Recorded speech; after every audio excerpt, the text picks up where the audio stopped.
Gênesis 48, versículo 11.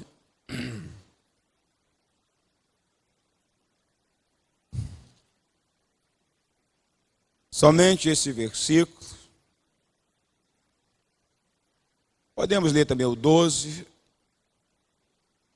Diz assim: Então disse Israel a José: Eu não cuidava ver o teu rosto, e eis que Deus me fez ver os teus filhos também. E José, tirando-os dentre os joelhos de seu pai, inclinou-se à terra diante da sua face. Pai querido, no nome de Cristo Jesus, dê-me graça na ministração da tua palavra e também a tua igreja, que o Espírito Santo possa dirigir as nossas vidas. Amém. O título da mensagem nesta manhã, eu gosto de dar título, às vezes não necessariamente, mas é importante, porque o título ajuda-nos, de certa forma, a lembrar algumas coisas, se não muito, mas pelo título, a gente acaba voltando a alguns pontos importantes sobre a mensagem ao lembrar adiante dela, né? Eu quero falar sobre voltas e reviravoltas. Título diferente, mas eu creio que vai abençoar a sua vida. Voltas e reviravoltas. Pois a vida está cheia de voltas e reviravoltas. A gente acabou de ler um versículo, fala exatamente disso. Voltas e reviravoltas. Alguma vez você já pegou um ônibus para ir a determinado lugar que você não conhecia? Você precisava ir ou para visitar um parente, ou para um emprego, ou sei lá. Você foi, pegou informações e entrou e, enfim, seguiu para a direção informada. Se você já fez isso, creio que como eu, você pediu ao motorista que te avisasse, te dissesse quando chegasse o ponto, o local de você saltar. Eu já fiz isso. E uma época de adolescente também, eu trabalhei como cobrador por um período para ganhar meu dinheirinho. E muitas vezes, era raro a semana que 2, 3 pessoas não falavam: cobrador, você conhece tal lugar assim, assim? Eu conheço. Eu chego lá, você me avisa? Eu senta aqui que eu te aviso. Então, creio que você já fez isso. Só que você não sabia exatamente se o lugar era longe ou perto. E alguém disse: olha, você deve levar lá uns 30, 40 minutos. Mas o ônibus rodou, e já se vão 1 hora. Ele entra em ruas, sobe, desce. E ele fica dando voltas e mais voltas. Você começa a perguntar, você chega a pensar que tomou o ônibus errado, recebeu a informação errada, que você não conhece o lugar e está demorando tanto, e disseram que seria no máximo 40 minutos. Ou então você pode imaginar que o motorista esqueceu de você, mas você está lá aguardando. Só que, para seu alívio, o motorista de repente para, te chama e diz: olha, esse é o ponto, esse é o lugar, essa rua fica mais ou menos por aí, esse é o bairro, e então você desce. Por que essa história? Porque o ônibus dera voltas e reviravoltas, gastando um tempão, subindo ruas, descendo ruas, entrando à direita, à esquerda. E esse tempão esse tempo pareceu, ou parecera uma eternidade para você. Mas o motorista não tinha esquecido de você. Ele está, no caso, tão habituado a essas coisas, está habituado a estar atento a um montão de coisas ao mesmo tempo, que ele acaba gravando, e ele então não esqueceu de você e diz, chegou o lugar.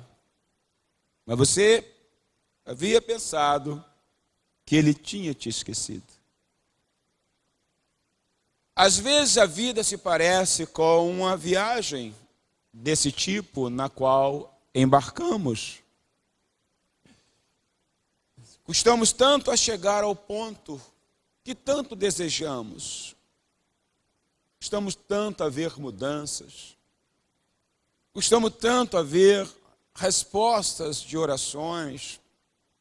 Aquela profecia, e você sabe que não foi da carne, nem do coração, porque o pensamento do homem, o coração do homem também o engana.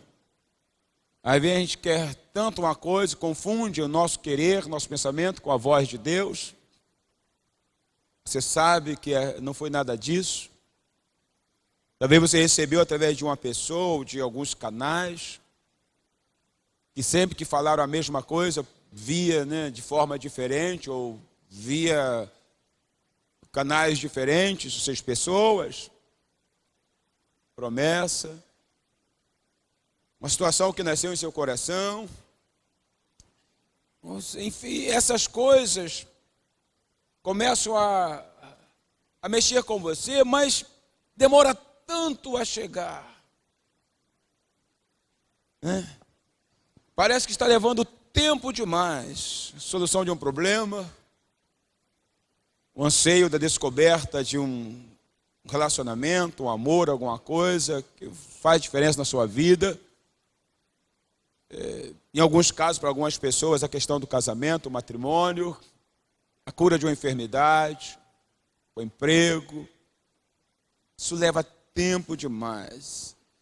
Custamos a chegar a esse ponto dessas coisas que tanto desejamos. De ouvir mensagens, o pastor fala e diz, Deus falou comigo, e às vezes falou mesmo, e a gente sai motivado, mas passa a ser o tempo, tipo Abraão, como ele desejou a promessa de logo ter um filho, e ele só não se perdeu porque Deus foi misericordioso. Nada. Tudo isso parece estar levando tempo demais. Nessas horas, a gente se pergunta, ou nos perguntamos, como você perguntaria, será que o motorista esqueceu de mim? Então, nessas horas, perguntamos, essas coisas vão mesmo acontecer? Ou será que o meu condutor se esqueceu de mim? Será que eu estou crendo em vão?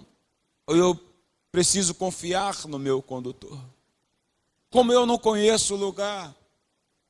Hoje você tem tecnologia de GPS, uma série de coisas, mas mesmo assim dentro do ônibus, não vai falar para o motorista, entra nessa rua, entra aquela outra. Disseram que determinado ônibus vai chegar onde você quer. Será que o condutor se esqueceu de mim? Será que o meu condutor não vai realmente me deixar no lugar determinado? Essas dúvidas vêm ao nosso coração. A gente começa muitas vezes a entrar em conflitos. Será que Deus vai fazer mesmo? Não é?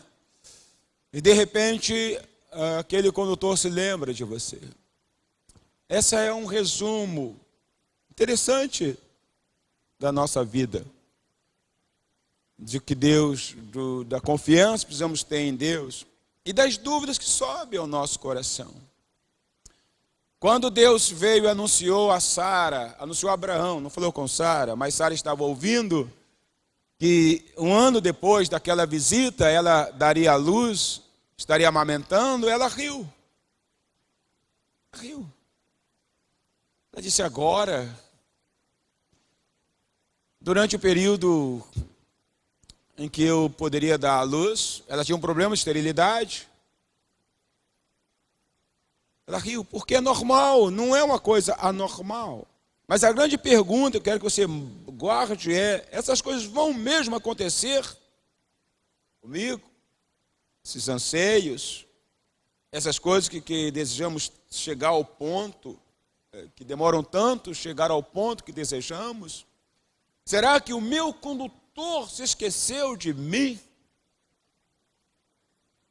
No caso do nosso Deus, são dúvidas reais.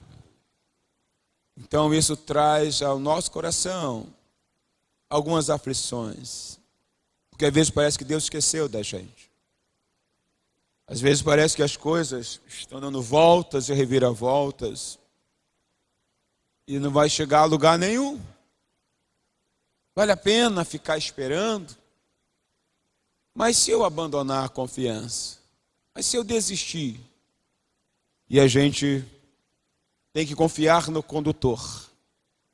Quando voltando à questão prática do ônibus, não adianta, eu tenho que confiar no condutor, no motorista, porque eu não conheço nada.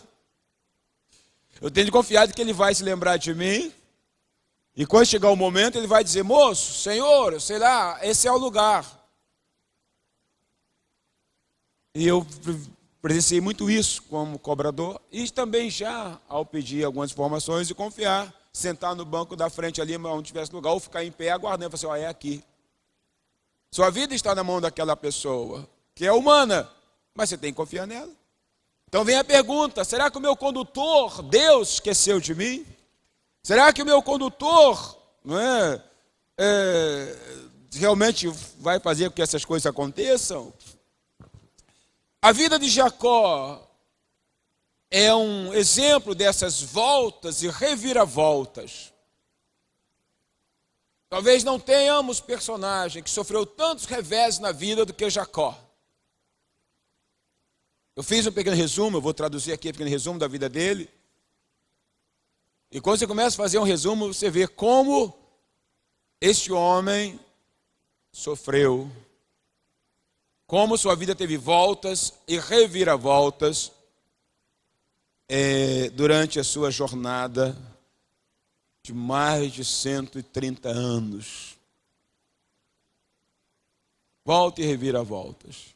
Só que você vai ver que o final de Jacó foi melhor mais do que o início, por incrível que pareça. Desde quando ele tomou o direito de primogenitura de Esaú, junto com a sua mãe, eles roubaram ou deram um jeito de tomar, jeito de direito de primogenitura, que a vida dele virou de cabeça para baixo. Na realidade, foi uma coisa boa o que desejava. O irmão desprezava o direito de ser o primogênito, o sacerdote da família, o patriarca, o herdeiro das bênçãos espirituais, enfim. Ele desejava, ele comprou. Só que muitas vezes a gente vende alguma coisa e acha que pode reaver de qualquer maneira.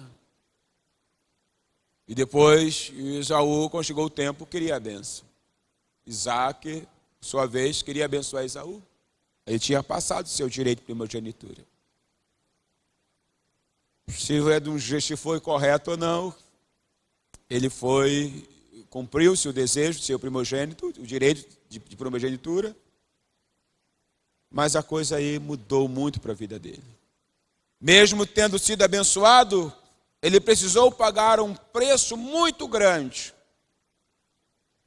Ele precisou, primeiro, teve que fugir de casa para não ser morto por Esaú.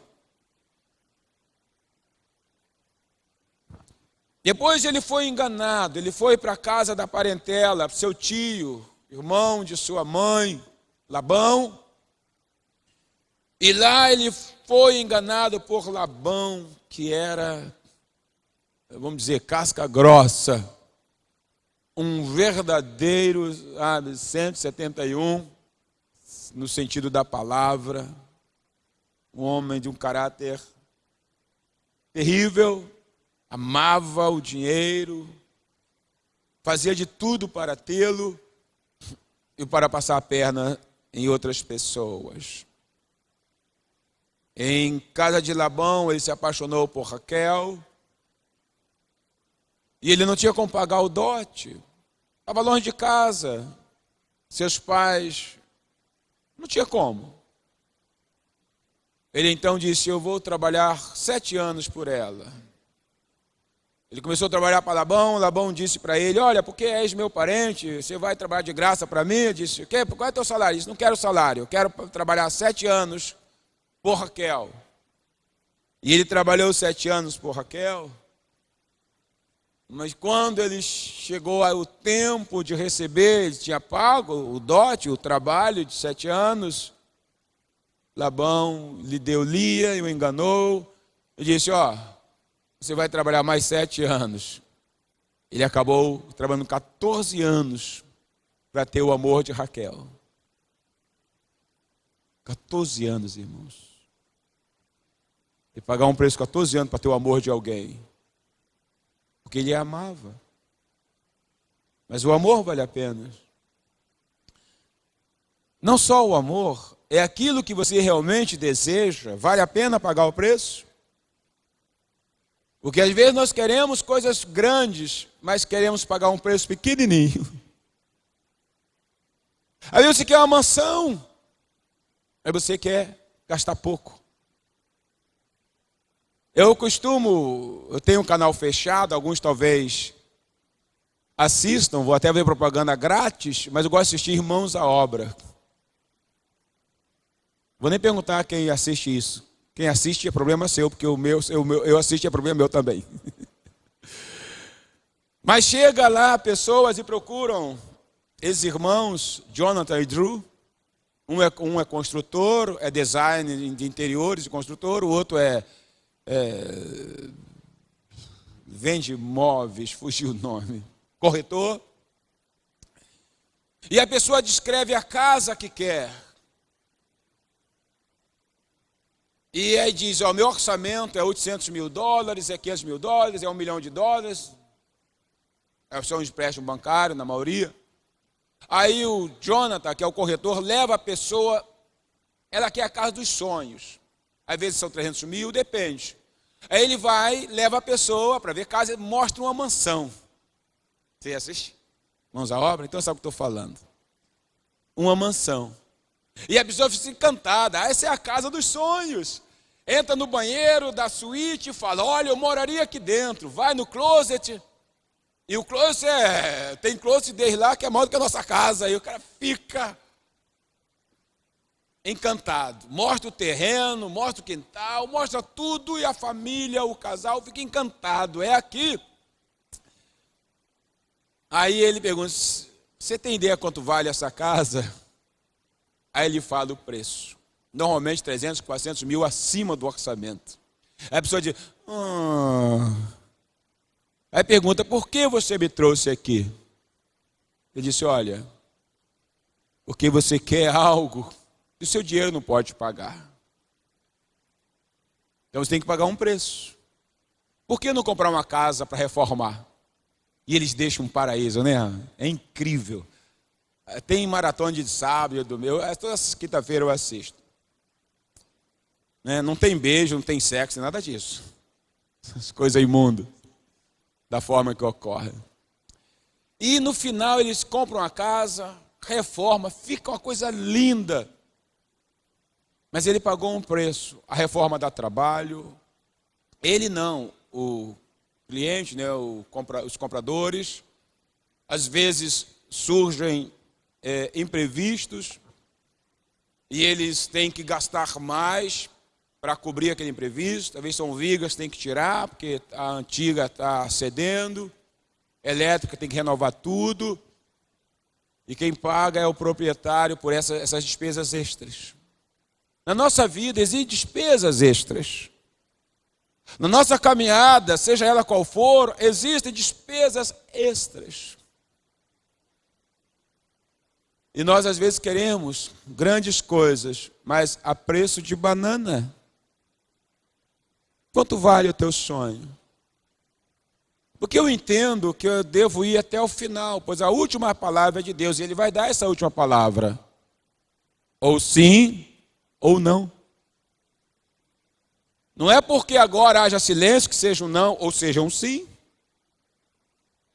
E quando tiver motivação para você perseguir, sinais que ainda te mostram a estrada, siga. Ele não vai decepcionar ninguém. Às vezes quer coisas grandes, pagando pouco. Mas nós somos assim.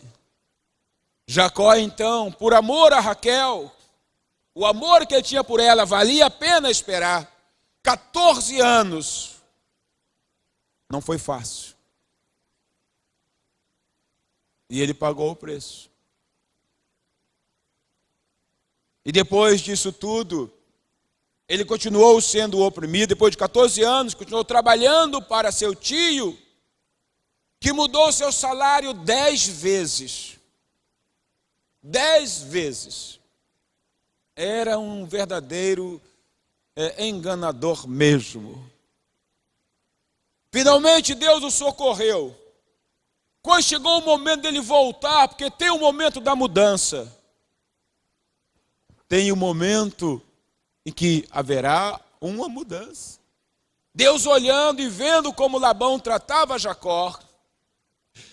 Deus havia tido um encontro com Jacó, quando ele fugia para lá para Padã Arã, na noite em que ele deita, põe uma pedra como travesseiro, e ele tem um sonho de uma escada que tocava do céu à terra, da terra ao céu, anjos subindo e descendo. Deus estava dizendo que estava com ele, ele fez uma promessa ali. Estava chegando a hora, porque Deus sabe a hora. Mas, até aquele momento, Jacó era um homem escravizado. Um homem sugado por uma pessoa arenosa. Que no final, suga até o tutano e te deixa a ver navios. Mais cedo ou mais tarde, quem vive com pessoas arenosas vai ficar a ver navios de um jeito ou de outro. A não ser que Deus intervenha de maneira a te proteger, e eu creio que Deus faz isso. Ele é Deus. Eu penso que Jacó era pele e osso. Tanto que trabalhava e não via resultado. E tanto que investia em nada. Mas Deus estava vendo. E ao se aproximar o tempo de Jacó retornar para a sua parentela, para o seu pai, para a sua família, Deus interviu, dando sonhos, e foi proposto um novo salário, e Jacó não pediu dinheiro, pediu ovelhas negras entre os machos, salpicados, enfim. Foi combinado.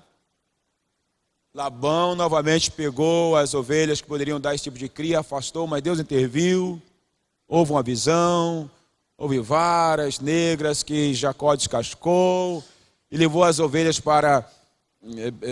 colocou nas fontes de água onde as ovelhas vinham matar a sede, enfim.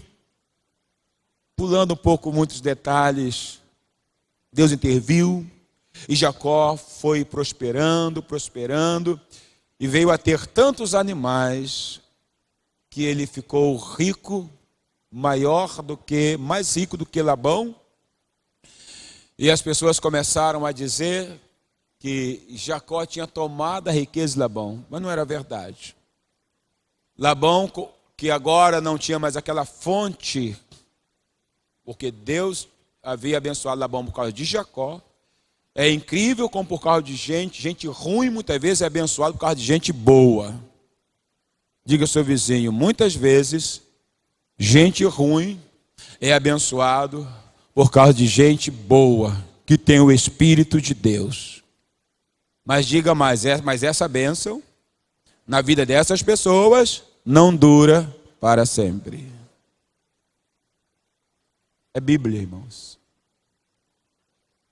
É Bíblia.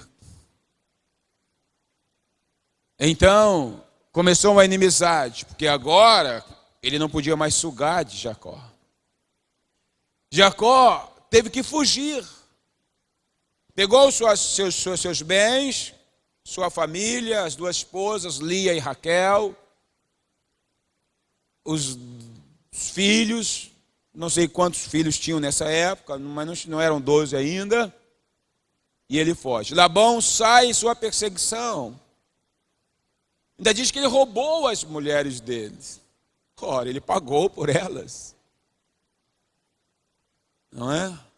O senhor não reconhece todo o esforço que se fez para salvar alguma coisa e se coloca como vítima. Não olha para todo o esforço que se fez. Enfim, Deus estava cuidando de Jacó.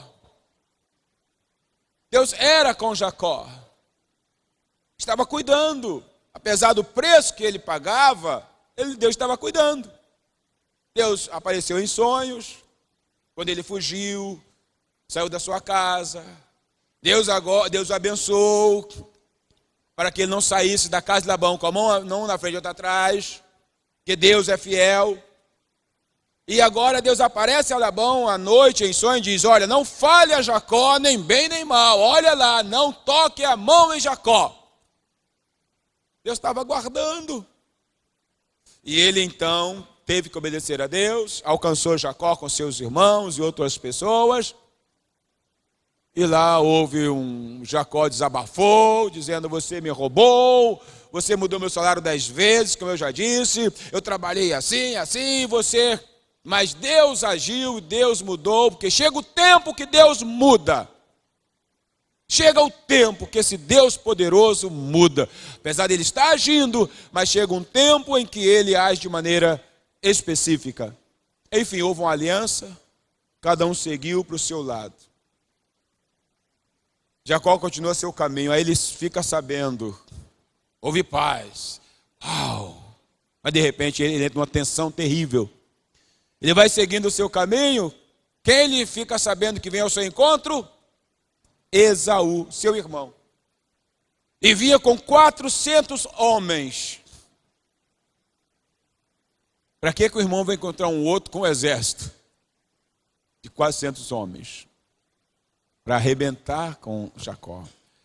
Esse foi um período, um momento de grande tensão. Talvez um dos piores na vida do patriarca Jacó. Foi um período de grande tensão. Jacó ficou apavorado com a vinda do seu irmão. E então ele pôs-se a buscar ao Senhor. E Deus novamente o protegeu, porque Deus estava agindo. Deus agiu no coração de Esaú, promovendo a reconciliação, apaziguando. E enfim, houve paz entre os irmãos que Jacó tentou de todas as maneiras se desvencilhar, depois da paz, tal, enfim. Deus estava agindo. E Jacó seguiu sua viagem de retorno de onde ele havia saído. Ele vai parar em Siquém. Siquém era uma cidade de Canaã. Em Siquém ele arma sua tenda. Há lugar para... Ele comprou, ele não invadiu a terra de ninguém, ele comprou um pedaço de terra lá de Siquém, armou sua tenda, comprou lá um campo, preparou e tal. Está lá. Ele não invadiu a terra de ninguém, ele comprou. Ele tinha riqueza agora, ele tinha dinheiro, tinha recursos. Mas aconteceu algo em Siquém. Siquém, não a cidade, mas um jovem siquemita, que era príncipe, filho de alguém importante, olhou para Diná, filha de Lia, gostou dela e a possuiu. Ele a possuiu, ele a invadiu. Ele abusou de Diná. E diz que a alma dele se enamorou por Diná.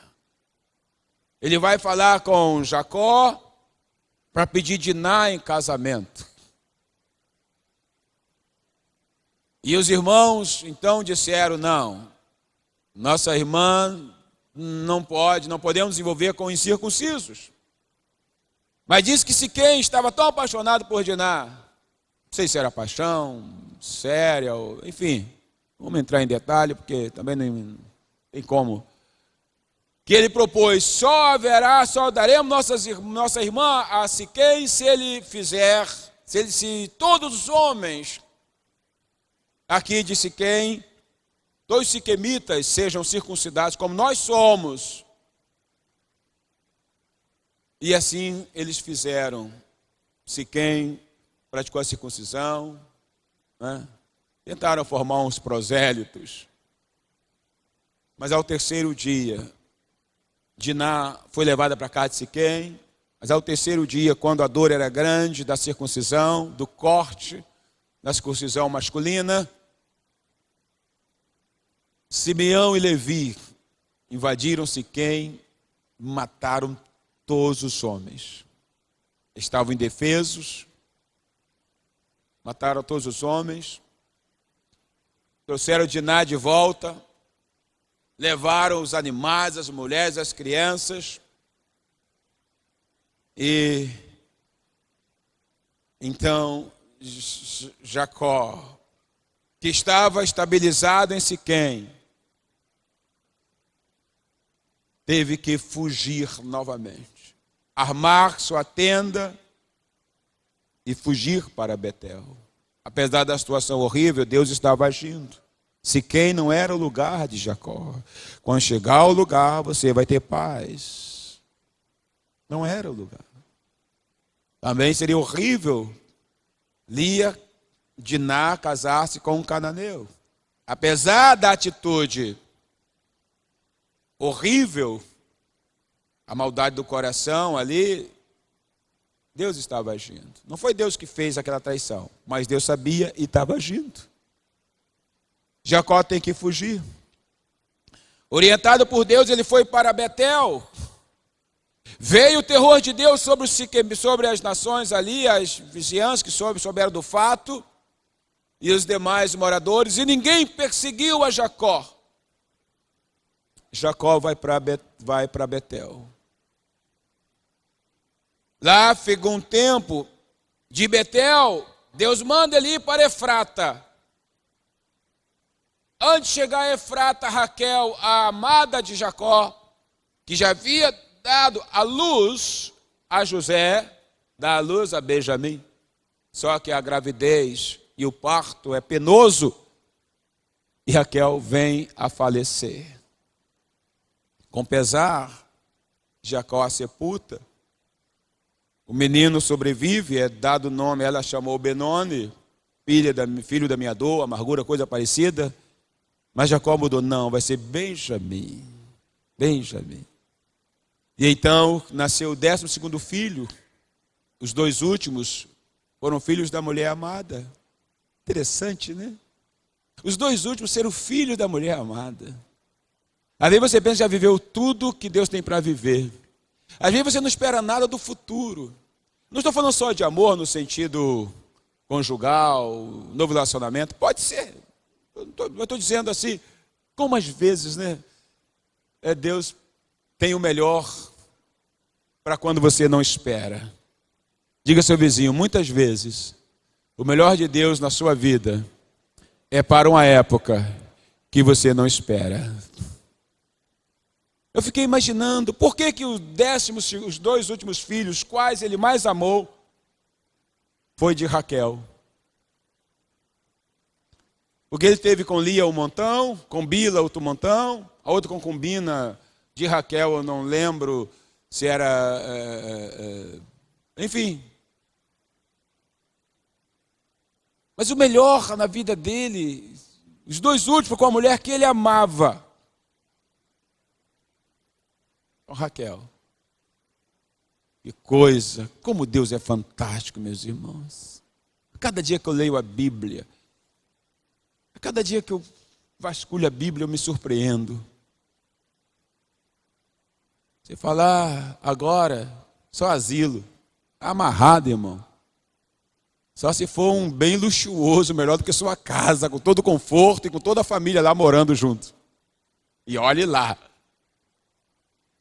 O melhor com a mulher que ele amava. Ele não amava Lia.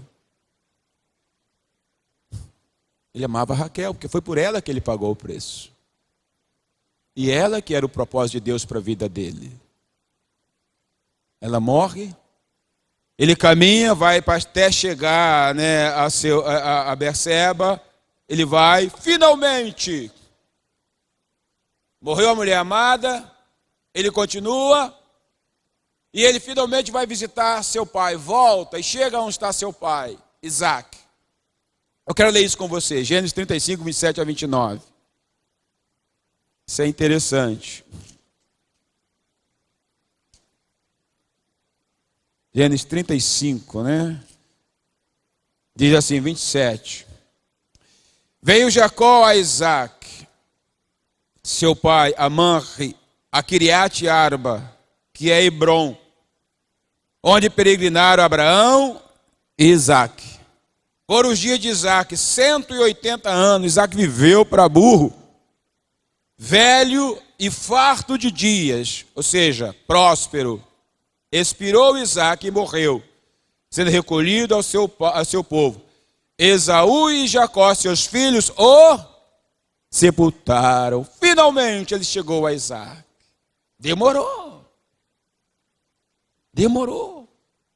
Quantas circunstâncias adversas, quantas voltas e reviravoltas.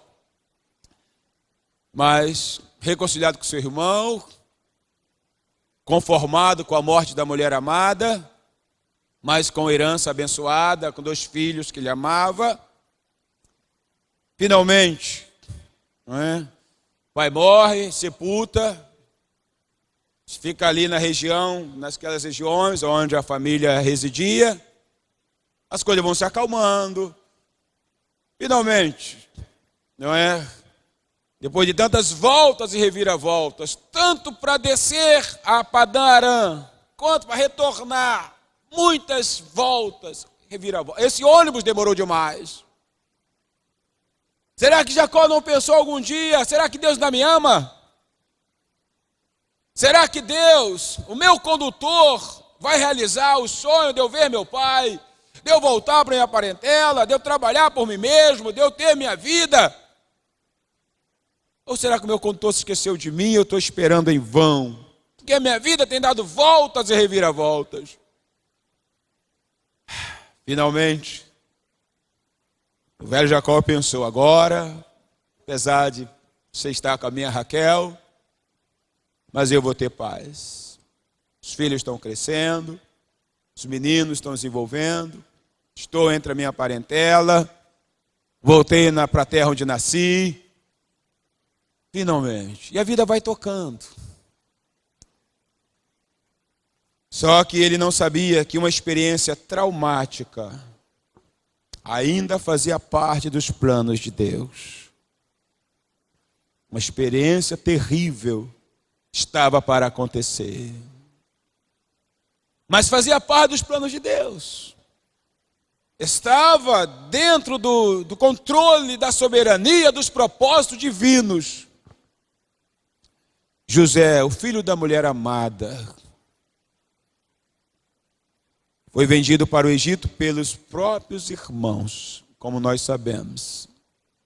Foi visitar seus irmãos, disseram, vem lá o tal sonhador, vamos matá-lo, jogar na cisterna, não vem aqui, vão dar os seus sonhos. Quantas vezes a pessoa diz para você, você é sonhador, você é sonhadora, acorda, volta para a real. Mas são pessoas que, mesmo dizendo cristãs, muitas vezes são só crentes de igreja. Não são nascidas de novo. O seu sonho é importante para você. Pode não ser para outra pessoa, mas para você é. E por mais absurdo e difícil que seja, se for de Deus, se for importante, confie, persevere, pois a última palavra é de Deus. Quantas vezes a pessoa quer desprezar o que a gente valoriza? Quantas vezes você quer comprar um bem ou outro tipo de coisas? Ou uma viagem. Puxa, meu sonho é fazer uma viagem para Barcelona. Que bobagem, mas você não fala espanhol? É muito caro. Mas é teu sonho. Quer ir? Lute. Fale com Deus. Tira o passaporte. Vai juntando, comprando euros. Todo mês. Ah, sobrou R$200. Comprar 200 de euro não vai dar nada, mas vai ter alguma coisa. Daqui a pouco você está com o suficiente. É seu sonho. Para você é importante. E o teu sonho para Deus também é importante. Também é importante. Vamos ver quem vai lhe dar os sonhos. Vamos ver, vamos matar. E nós sabemos que não aconteceu porque Deus interviu através de Rúben. Finalmente ele é vendido para o Egito. Na feira de escravos, Potifar o compra. Eu não vou falar de José, que teve voz e reviravolta também. Vou continuar com Jacó. Enfim. Essa é uma dor terrível. Seus filhos mentem. Seus filhos dizem, falam ao pai: olha, não é este as vestes do teu filho? Pois lhe tomaram a túnica, talar bonitona, grandona, toda colorida, com o melhor tecido do Oriente. Para você ter ideia de como era, olha, observa um africano vestido, que negócio grande. Aquele tecido vem da Inglaterra, de países, é coisa boa. Os que têm esse recurso, põe a coisa bacana. Tiraram, despiram José, banharam sua túnica em sangue e disseram ao pai: olha aí, não é este? Os matadores de sonhos são enganadores, são mentirosos, são invejosos. E Jacó aceitou o fato, porque a evidência, né, era algo concreto, e era difícil não aceitar o fato que realmente o seu filho amado, José, havia sido devorado por uma fera, ou por feras. E José passou a viver de luto. Ele deve ter pensado assim: será que Deus me ama? Não é possível uma coisa dessa. Devo ter pecado demais. Eu devo ter jogado, como diz aqui, o Senhor me perdoe a colocação, a expressão do mundo, jogado cruz na pedra. Pedra na cruz. Cruz na pedra. Pedra na cruz. Você já pensou alguma vez que você jogou pedra na cruz? Ninguém nunca pensou que já deve ter jogado? Eu sei que nessa hora os santos somem, né? Aliás, os pecadores somem, só os santos permanecem, mas tudo bem. Meu Deus, o que eu fiz? E passou a viver uma vida de luto. Não abandonou a Deus, ele era um servo de Deus, mas sua vida passou a não ter muita alegria. Porque a alegria dele, as duas alegrias, tinha ido embora. Raquel e José. Ele se agarrou com Benjamim como se fosse a última cereja do bolo. Se fala, ele continuou servindo a Deus, mas ele um pouco triste, se não bastante triste. Só que em todos esses acontecimentos da vida deste homem, nas voltas e reviravoltas, Deus estava agindo para cumprir seu propósito, seu plano perfeito, sem que ele soubesse. Diga ao seu vizinho: Deus está cumprindo um plano perfeito na sua vida. Ah, pastor, mas não parece. Mas nós não andamos pelo que vemos. Nós andamos pela fé. Nossa vida está na mão de Deus. Eu aprendo aqui uma lição ou duas, uma lição importante com essas voltas e reviravoltas na vida de Jacó. Eu aprendo algo importante. Há ocasiões em que Deus precisa nos fazer passar por muitas ruas e avenidas, porque o tempo das realizações ainda não chegou. Que amém ruim, né? Vamos lá. Você está atento à narrativa. Porque a pregação hoje é narração, é narrativa. Mas eu dizer para você, vou repetir essa lição. Há ocasiões, se você tem caneta, escreve e guarde para você por muitos anos. Há ocasiões em que Deus precisa nos fazer passar por ruas e avenidas, porque o tempo das realizações ainda não chegou. Glória a Deus. Há momentos, há períodos que Ele nos faz passar por essas ruas, por essas avenidas, por coisas que você não compreende, por voltas e reviravoltas, até que o tempo das realizações possa chegar. Ele é Deus. Não havia chegado ainda o tempo. Então a palavra é: persevere, confie, permaneça firme, olhe para o alto,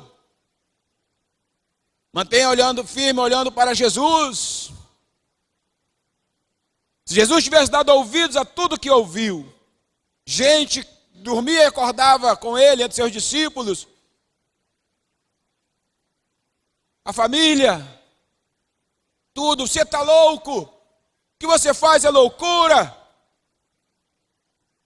E algumas vezes a família tentou até mesmo travá-lo. Mas ele sabia para onde estava indo, e o que viera a fazer, e o que como Deus estava agindo. Ele tinha um alvo. Ele sabia. Quando tudo parecia que ele morreria em luto, a nova reviravolta. Quando Jacó pensava que morreria da forma que estava, com pesar no coração, porque a morte de Raquel, tudo bem, se aceita, mas a forma como seu filho morreu, talvez ele cultivasse até um sentimento de culpa no seu coração. Talvez ele pudesse dizer: por que eu enviei meu filho para ver, a saber notícia de seus irmãos? Por que eu mandei José sozinho? Poderia ter mandado um escravo, ou 2 ou 3 com ele. Afinal de contas, eles tinham uma penca de escravos, centenas de escravos. Por que eu mandei meu filho sozinho? Os porquês nessas horas começam a levantar e batem fortes. Se você deixar, o diabo vai ficar usando esses porquês na sua vida. Você precisa ter consciência que você está bem e firme, fez o teu melhor diante de Deus. Talvez tenha batido seu coração. Eu acho que é bem provável que ele tenha convivido por um período com esses porquês. Pelo menos tivesse mandado aí uns 4, 5 servos com meu filho. O que eu fiz? Mas ele, então, já estava achando que morreria dessa forma. Ele não sabia que Deus faria a última reviravolta na sua vida e que seria algo extraordinário. Como nós sabemos, José foi vendido para o Egito, José foi preso por falsa acusação, tentativa de abuso da esposa do seu senhor. José passou um tempo na masmorra, na prisão. Finalmente José é tirado para interpretar um sonho que Deus dera a Faraó. E começou o período de fome e há um silêncio. Ninguém sabe de nada, mas Deus estava agindo. É o que eu já disse para você. Deus pode estar em silêncio, mas nunca está ausente. Deus está agindo. Lá na terra do seu pai, lá onde seu pai vivia, os irmãos já não sabiam mais, pesados pela consciência negra, culpa, mas o tempo vai cauterizando. Não quer dizer que volte ao normal, mas já não sabia também José, Deus estava quieto. Vieram os 7 anos de fome, de fartura, somado o tempo que ele estivera preso, quieto. Eita, silêncio terrível. Finalmente vem a fome. Seus irmãos descem ao Egito. Olha o que Deus faz. Olha como tudo coopera. Você não precisa fazer muita coisa, você tem que aguardar em Deus. Olha o que Deus faz. Os irmãos descem ao Egito. José os reconhece, mas não se dá revelado a primeira vez. Não se revela aos seus irmãos. Na segunda vez, finalmente, ele cria algumas situações para poder prender os irmãos. Depois dizem, os acusa de espiões. Enfim, dizem que para eles poderem se ver livres, tem que trazer Benjamim. Os irmãos não querem trazer porque sabem que o pai está agarrado em Benjamim. Eles dizem, o outro já não existe. Na cara de pau de José está morto, José não existe. Porque para eles José realmente tinha tido um fim terrível. E o pai se agarra com Benjamim, com o mais novo. Ele é filho da mulher amada, é filho da sua velhice. Oh meu Deus, quanta gente espera uma velhice só de derrota. Não podemos se conter. Eu atropelei aqui um bocado de capítulos, nesse resumo. Não podendo se conter, José se revela aos irmãos. Foi um choque. Eles ficaram como petrificados. José tinha mudado a aparência.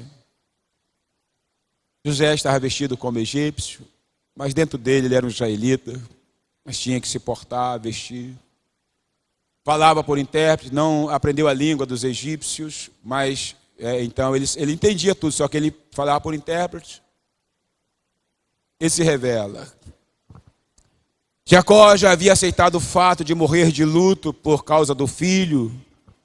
Já havia colocado uma pedra em cima da questão.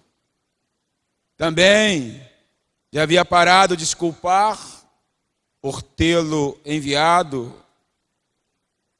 a ter notícia de seus irmãos. O velho Jacó se agarra em Benjamim e está esperando a morte chegar. Por isso uma notícia como esta, né? Então, enfim, finalmente voltam seus irmãos pela segunda vez e fazem isso. Gênesis 45.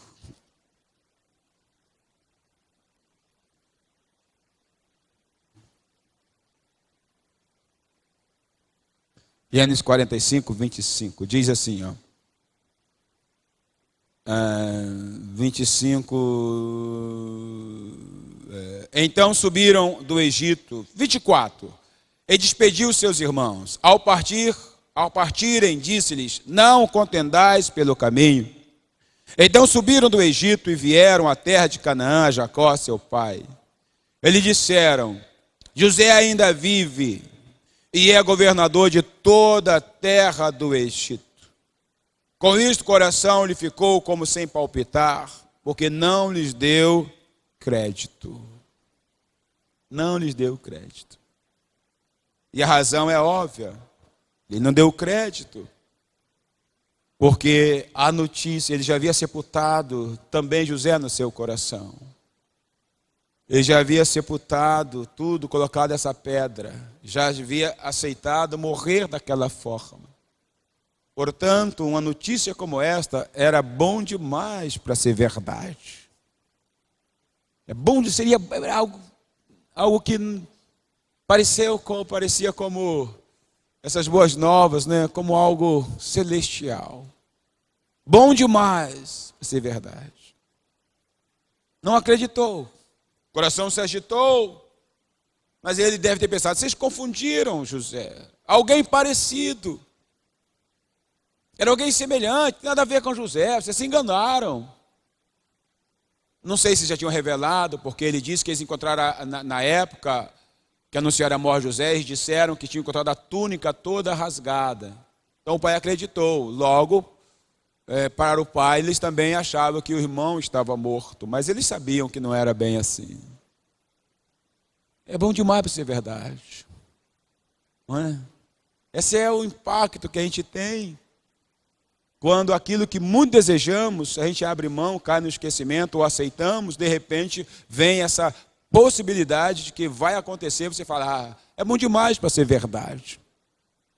Só que diante das evidências, pois diz o versículo 27, porém havendo-lhes eles contado todas as palavras que José lhes falara, e vendo Jacó, seu pai, os carros que José enviara para levá-lo, diz o versículo seguinte, a continuação do versículo, que reviveu-se-lhe o Espírito. Reviveu-se o Espírito. Deus é poderoso em ressuscitar espíritos abatidos.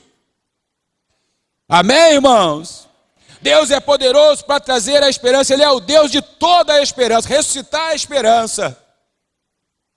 Aí ele diz o versículo seguinte assim, ó: diante de todas as evidências, de tudo que os seus filhos contaram, os carros e tudo que foram mandados por José para trazer a família para o Egito, diz assim, e disse Israel: basta, chega de conversa, ainda vive meu filho José?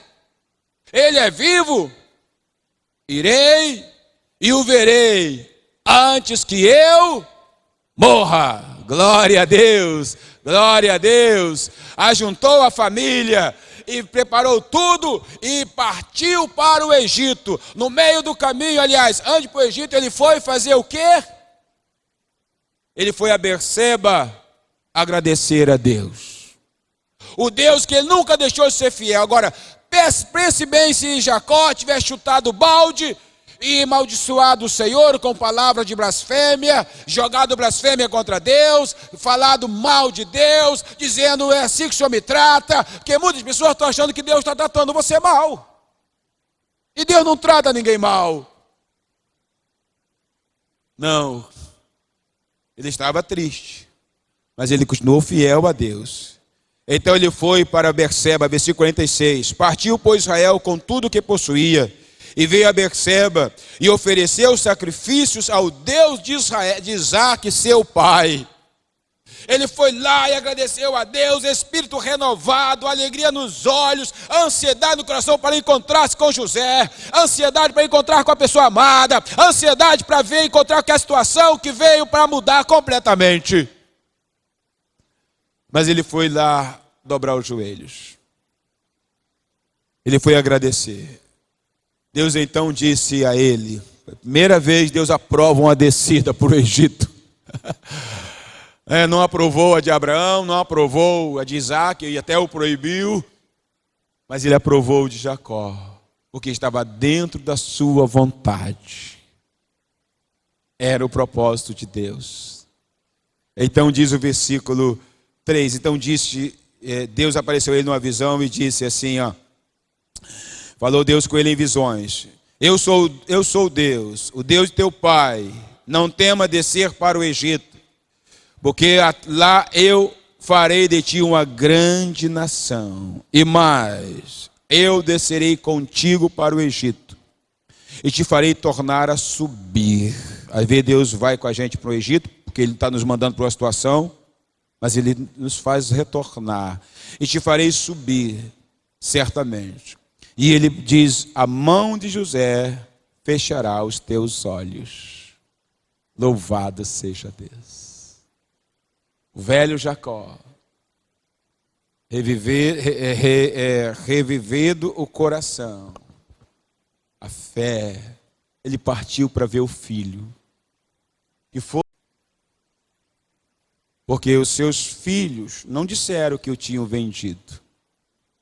Quando eles apresentaram a túnica dele, manchada, rasgada, dilacerada, mas ensopada em sangue, então ele também achava que os meninos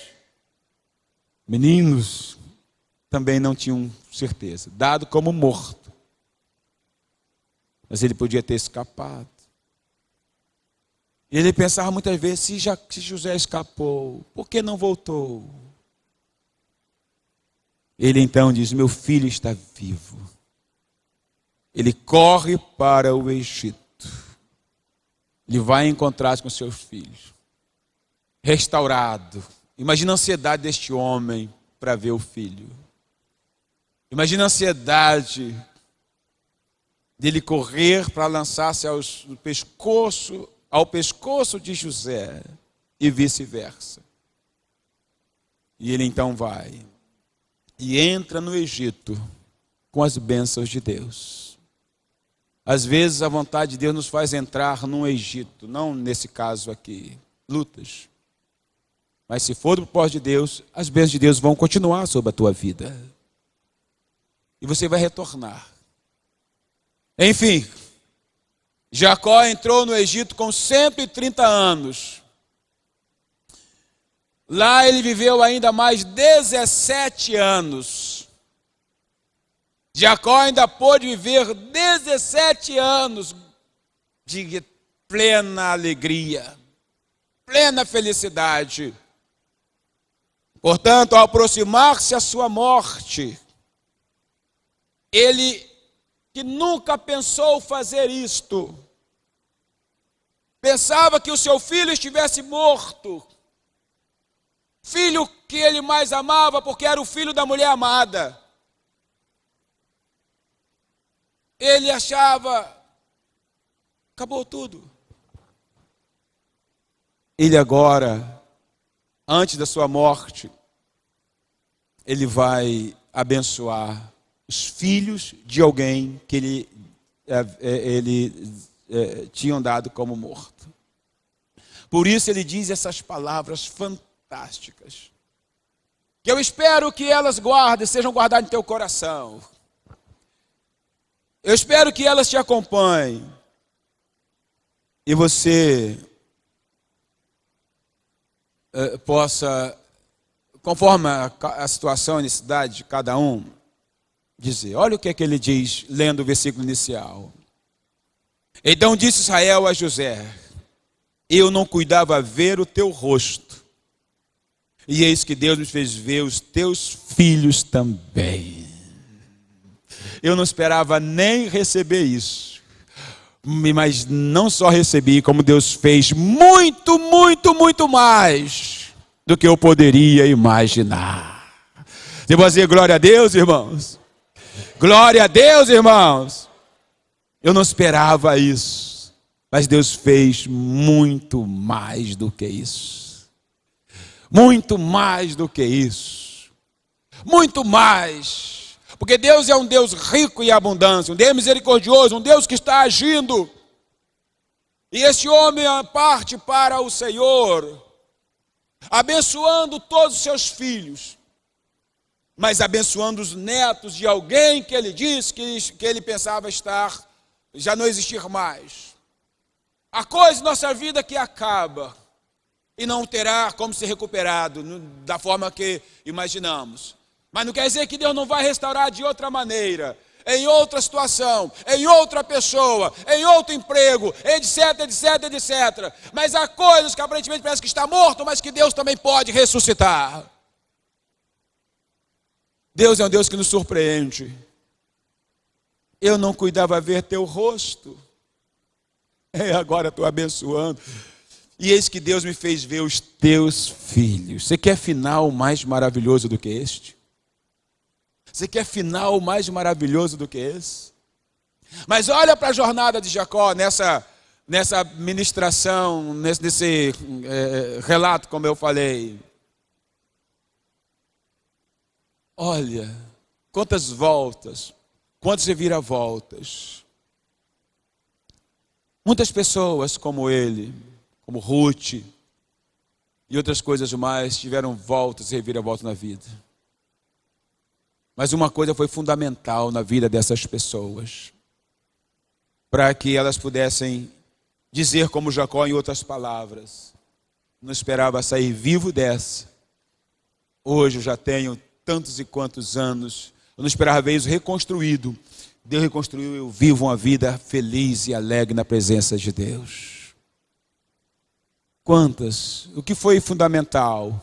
Todas essas personagens confiaram em Deus, e mesmo não tendo explicação para muitas coisas, não abandonaram a confiança e a fé no Senhor. Não abandonaram a igreja, não abandonaram o seu povo, não abandonaram nada. Confiaram em Deus. E elas então foram abençoadas. Eu termino com dois importantes pensamentos.